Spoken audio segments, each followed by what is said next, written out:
জয় মা তারা। মা তারা অ্যাস্ট্রোলজি চ্যানেলের পক্ষ থেকে সকলকে জানাই আন্তরিক শুভেচ্ছা। আজকে আমি যে বিষয়টি নিয়ে আলোচনা করতে চলেছি সেটি হলো মকর রাশির জাতক এবং জাতিকাদের পূর্বজন্মের গোপন পাপ,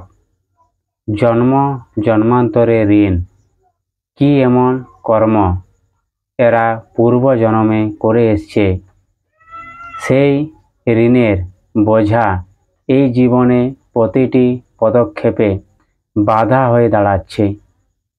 সে নিয়ে মূলত আজকের আলোচনা। আপনারা দেখতে থাকুন মা তারা অ্যাস্ট্রোলজি চ্যানেল।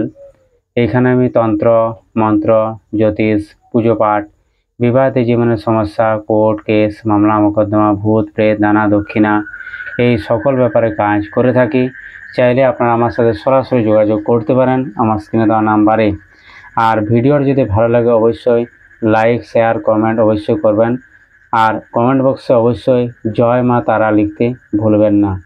মা তারা আপনাদের অবশ্যই মঙ্গল করবেন। আপনি যদি মকর রাশির জাতক বা জাতিকা হয়ে থাকেন এবং জীবন জুড়ে অনুভব করেন যে পরিশ্রম করেও ফল পাচ্ছি না, অর্থ টাকা পয়সা আটকে যাচ্ছে, মানসিক শান্তি হারিয়ে ফেলছি বারবার, পরিবার বা বিয়ের জীবনে দুঃখ বারবার ফিরে আসছে, এইগুলো হচ্ছে পূর্বজন্মের ঋণের চিহ্ন। এখন জানব কি কি কাজ অসম্পূর্ণ করে এসছে মকর রাশি জাতক এবং জাতিকারা। প্রথম, এরা পূর্বজন্মে থাকে উচ্চ পদে কর্মরত রাজকর্মচারী বা জমিদার ব্যক্তি, কর্তৃত্বপ্রিয়, কঠোর এবং নিয়ম ভাঙায় বিশ্বাসী না।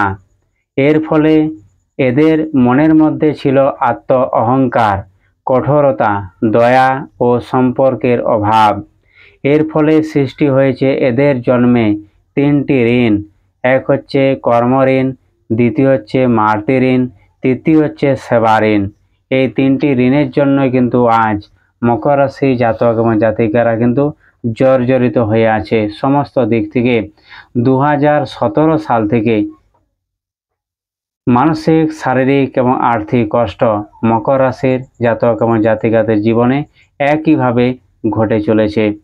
না জানি এরা কত রকম প্রতিকার করেছে, হয়তো আংটি ধারণ করেছে, পাথর ধারণ করেছে, ঘরে পুজো পাঠ করেছে, মন্ত্র জপ করেছে, হনুমান চালিসা পাঠ করেছে, কিন্তু কোথাও কোনো সমস্যার সমাধান হয়নি।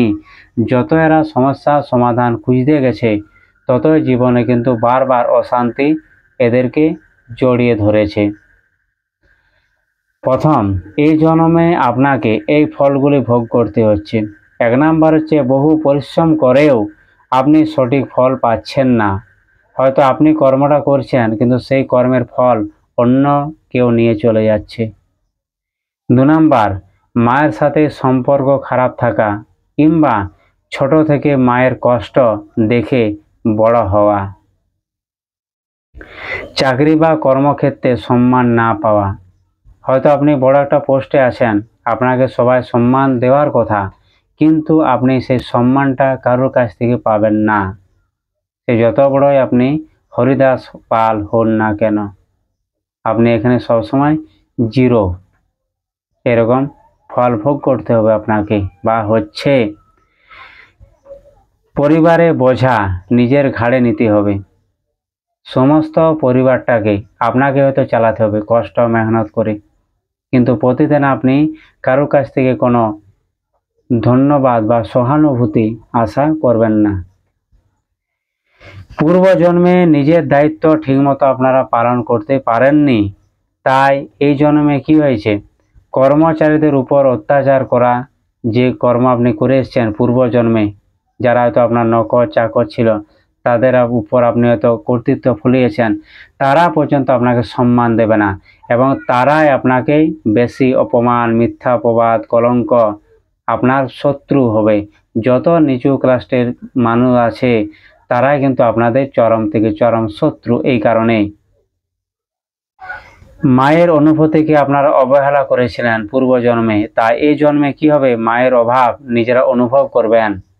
হয়তো জন্ম থেকে মা মারা যাবে, না হয়তো মা জন্ম থেকে স্থান থেকে অনেক দূরে থাকবে আপনার থেকে। 2 নাম্বার। 3 নাম্বার হচ্ছে পূর্বজন্মে গরিব বা সেবকদের সাথে অন্যায় আচরণ করেছিলেন, তা এই জন্মে সেবা করতে নিজের চাওয়া পাওয়া শেষ হবে না কিছুতেই। হয়তো আপনি এমন সংসারের মধ্যে আবদ্ধ হয়ে যাবেন যে সংসারে দিতে দিতে আপনি নিজে শেষ হয়ে যাবেন, কিন্তু তাও সংসারে চাওয়া পাওয়া কিছুতে শেষ হবে না। মানুষের চাহিদা পূরণ করার জন্যই আপনার জন্ম। এক কথায় উত্তর, মকর রাশি জন্ম মানেই পরের চাহিদা আপনারা পূরণ করতে এসছেন। সে যে কোনো দিক থেকে হতে পারে। হয়তো আপনি কারো টাকা মেরে দিয়েছিলেন পূর্বজন্মে, সেই ঋণের বোঝা আপনাকে বেড়াতে হবে, টাকা আপনার চলে যাবে।